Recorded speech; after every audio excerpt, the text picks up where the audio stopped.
भगवान श्री शंकराच्या या शिवमहापुराण ग्रंथामध्ये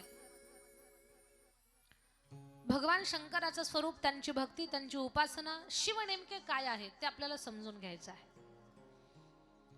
मी सुरुवातीला सांगितलं, शिव आपलं अस्तित्व आहे, शिव आपली ओळख आहे. या पृथ्वीचे मालकच भगवान शंकर आहेत. मग पृथ्वीचे मालक भगवान भोलेनाथ, या पृथ्वीवरती आपण सगळा उद्योग व्यवसाय जे काही आपलं चालू आहे या धर्तीवरती आहे, म्हणजे आपल्या सगळ्यांचे मालक भगवान भोलानाथ आहेत. पहा, देव पंचायतन आहे. देव पंचायतन मध्ये 5 देव येतात. देव पंचायतन मध्ये येणारी 5 देव: गणपती बाप्पा, आई जगदंबा, भगवान शंकर, भगवान नारायण म्हणजे विष्णू आणि सूर्य भगवान. ही 5 देवता देव पंचायतन मध्ये येते. ही 5 देवच देव पंचायतन मध्ये काय येतात त्याचं एक सुंदर कारण आहे. या देवांना 2 रूप आहेत. ही जी 5 देवता आहेत ना, यांना 2 रूप आहेत. एक सगुण रूप आहे त्यांचं आणि एक निर्गुण रूप आहे. भगवान गणेशाचं जर आपण चिंतन करायला गेलो तर गणेशजीला 2 रूप आहेत, एक सगुण रूप, एक निर्गुण रूप. गणपती बाप्पांचं सगुण रूप: सुपासारखे कान, भुंग्यासारखे डोळे, तुटलेला दात, वाकडी सोंड, सुटलेलं पोट, आखडबोटाचा, सुटलेल्या पोटाचा, आबऱ्यागबऱ्या शरीराचा, पण विश्वात पहिला मान असलेला देव भगवान गणेशजी. हे गणपती बाप्पांचं रूप म्हणजे सगुण रूप झालं. पण सुपारीचा गणपती हे गणेशाचं निर्गुण रूप आहे. आई जगदंबा भवानी अष्टदश भुजाधारी, सिंहावर बसलेली, दुष्टाचा कर्दनकाळ असलेली ती महामाया, ती ब्रह्मचित्कला, ती आदिमाया, ती भगवती, ती परांबा, हे तिचं सगुण रूप झालं. पण देवीचा तांदळा हे तिचं निर्गुण रूप आहे. शांत ध्यान मुद्रा, गळ्यामध्ये सर्प, माथ्यावर चंद्र, मस्तकावरती गंगा, हातामध्ये त्रिशूल, रुद्राक्षाच्या माळा, ध्यानस्थ स्थितीमध्ये बसलेले भगवान श्री शिव हे शंकराचं सगुण रूप आहे. तर शिवलिंग हे शंकराचं निर्गुण रूप आहे. शंख, चक्र, गदा, पद्म ही आयुध हातात धारण केलेली आहे. सुंदर श्यामल रूप आहे, हे विष्णूचं सगुण रूप झालं. तर शाळीग्राम हे विष्णूचं निर्गुण रूप आहे. 7 पांढरे शुभ्र घोडे ज्या रथाला जुंपलेले आहेत, राजासारखा अवतार आहे, राजासारखं स्वरूप आहे, असे रथात आरूढ असलेले आणि भयंकर प्रचंड तेजस्वी असलेले भगवान सूर्यनारायण हे सूर्यनारायणाचं सगुण रूप झालं. पण आकाशातलं लालबुंद गोल भानुबिंब हे सूर्याचं निर्गुण रूप झालं. या 5 देवाची दोन्ही रूप सांगता येतात. या 5 व्यतिरिक्त इतर देव आठवा, त्यांची 2-2 रूप सांगता येतात का? तुम्हीच त्याचा अभ्यास करा. पायाची अढी, ओठावर मुरली, मोराचा पंख कोचलेला, पिवळा पीतांबर आणि वैजयंती माळा गळ्यामध्ये, हे सावळ्या श्रीकृष्णाचं सगुण रूप सांगता येतं, पण कृष्णाचं निर्गुण रूप सांगता येत नाही. एक पाय पुढे, एक पाठीमागे, धनुष्य, त्याला प्रत्यंचा खेचलेली, जटाजूट बांधलेला, तापस वेशातले राम, हे सगुण रूप सांगता येतं. रामाचं निर्गुण रूप सांगता येत नाही. राम कृष्ण हे विष्णूचे अवतार आहेत. तर मूळ देव 5 आहेत. त्या 5 देवांना देव पंचायतन म्हणतात. ती देव पंचायतन मध्ये कोणती कोणती देव ती आत्ताच तुम्हाला सांगितली. आता याच्या पुढचं महत्वाचं आहे का, ही देव पंचायतन जी आहे, ही 5 देव जी आहेत, तर ह्या 5 देवता आपल्या देवघरामध्ये प्रामुख्याने असल्याच पाहिजेत. यांच्याशिवाय देवघर पूर्ण होत नाही.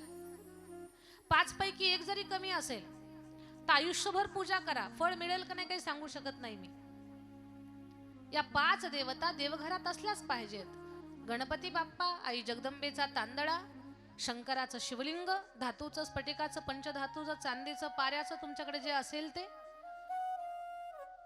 विष्णू भगवंताचं रूप म्हणजे रंगनाथ आणि सूर्याचं गोलचक्र, त्याच्या पलीकडे कुलदैवत आणि कुलदेवी हे उपप्रकार आहेत. पण या 5 देवता प्रामुख्याने देवघरामध्ये असल्याच पाहिजेत. हे देव पंचायतांमध्ये येतात. आता देव पंचायतांमध्ये येणारी 5 देव सांगितली मी तुम्हाला. हीच देव पंचायतन पंचमहाभूतांची निर्माती आहे. पंचमहाभूतांना पंचमहाभूतापासून या पूर्ण सृष्टीला यांनीच निर्माण केलेलं आहे. एका एका तत्वाची एक एक अधिष्ठाती देवता आहे. आकाशाची देवता भगवान विष्णू आहे. जलाची म्हणजे पाण्याची देवता गणपती बाप्पा आहेत. अग्नीची देवता माँ जगदंबा आहे. वायूची देवता भगवान सूर्यनारायण आहेत. तर पृथ्वीची देवता भगवान भोलानाथ आहेत. आकाशाची देवता विष्णू, पाण्याची देवता गणपती बाप्पा, अग्नीची देवता माँ जगदंबा, वायूची देवता भगवान सूर्यनारायण आणि पृथ्वीचे मालक भगवान शंकर. या पंचमहाभूतांच्या अधिष्ठात्या या 5 देवता आहेत. देव पंचायतांमधील प्रमुख या देवता आहेत. सगुण निर्गुण दोन्ही रूप ज्यांच्याकडे आहेत त्या या 5 देवता आहेत. त्याच्यामध्ये या धरतीचे या पृथ्वीचे मालक भगवान भोलानाथ आहेत. पृथ्वीवरचा मातीचा दगडाचा कण आणि कण शिवस्वरूप आहे. त्याला पाषाण म्हणू नये. पंडित प्रदीप मिश्राजी महाराज सांगतात, धरती के हर कंकर में शंकर समाये है. प्रत्येक मातीच्या कणात पाषाणाच्या तुकड्यामध्ये माझा भगवान भोलानाथ आहे. तो व्यापलेला या पूर्ण पृथ्वीमध्ये या सृष्टीवरती तो व्यापक आहे. परमेश्वर माझा भगवान भोलानाथ. एक सुंदर भाव सांगते तुम्हाला, फार सुंदर. भगवान शिव सदा ध्यानस्थ, ध्यान करतात. बऱ्याच दिवसापासून नारायण शंकराला भेटायला आलेच नाही आणि या दोघांना एकमेकाशिवाय जमतच नाही. शंकरानं रामाचं भजन करावं आणि रामानं शिवाचं भजन करावं. रामाला विचारा कोणीतरी, राघव कुणाचं भजन करता, काय भजन करता? ते म्हणतात शिव शिव शिव शिव शिवहर शिवहर शिवहर. भोले बाबाला विचारा, बाबा तुम्ही कुणाचं भजन करता? बाबा म्हणतील राम राम राम राम राम. आपल्याकडे खूप सारी प्रमाण आहेत. भजन करी महादेव देव, भजन करी महादेव देव, भजन करी महादेव देव, भजन करी महादेव. राम पूजी सदा शिव, राम पूजी सदा शिव सदा शिव. राम पूजी सदा शिव शिव. भजन करी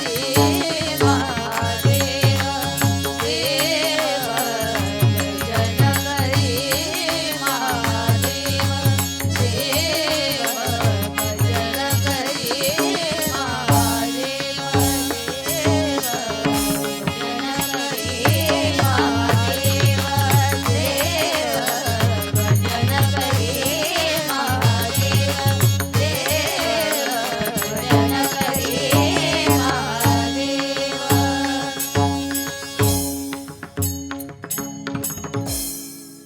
राम पूजी सदा शिव, राम पूजी सदा शिव. शिव रामाचं भजन करतात, राम शिवाचं भजन करतात. दोघांना एकमेकाशिवाय जमतच नाही आणि दोघं एकमेकापासून दूर राहू पण शकत नाही. लीला चालली दोघांची. शिव म्हणतात, नारायणा कधी आल बर मला भेटायला? आकाशाचे मालक तुम्ही आहात, धरतीचा मालक मी आहे. धरतीचं आणि आकाशाचं नातं कधी जुळल? मला भेटायला या.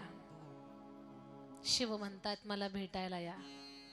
नारायण बोलले, भोले बाबा मलाही तुमच्याशिवाय करमत नाही.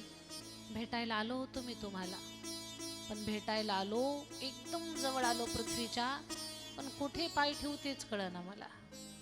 क्योंकि धरती के हर पत्थर में, हर कंकर में शंकर समाया है. मैं पाँव रखू तो कहाँ रखू, मी कुठे पाय ठेवू हेच मला कळेना, समजे ना मला. आलो आणि वापस गेलो. नारायणा, पाय कुठे ठेवू हे जर कळत नसेल ना, पण मला तर तुमच्याशिवाय करमत नाही, माझा वेळ निघत नाही, मला भेटायला या. कसं येऊ भोले बाबा, पाय ठेवण्याची हिंमत नाही माझी शिवलिंगावरती, शिवस्वरूपावरती. कसा पाय ठेवू मी, येता येत नाही मला, पाय ठेवायला जागाच नाही मिळत मला.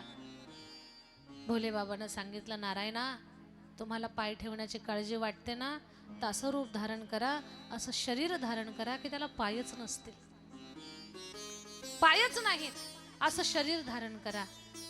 नारायणानं विचार केला, कोणता असा देह आहे, कोणता असं शरीर आहे की मला वेगात जाता येईल, पाय नाही पण पायापेक्षाही जास्त पळता येईल. असं स्वरूप धारण केलं नारायणानं. कोणता प्राणी आहे तो, कोणता जीव आहे, सांगता येईल ना आपल्याला? झोपल्या काका, कोणता देह आहे, कोणत्या प्राण्याचं, कोणत्या जीवाचं ते शरीर आहे की त्याला पाय नाही पण खूप पळतं माणसापेक्षाही?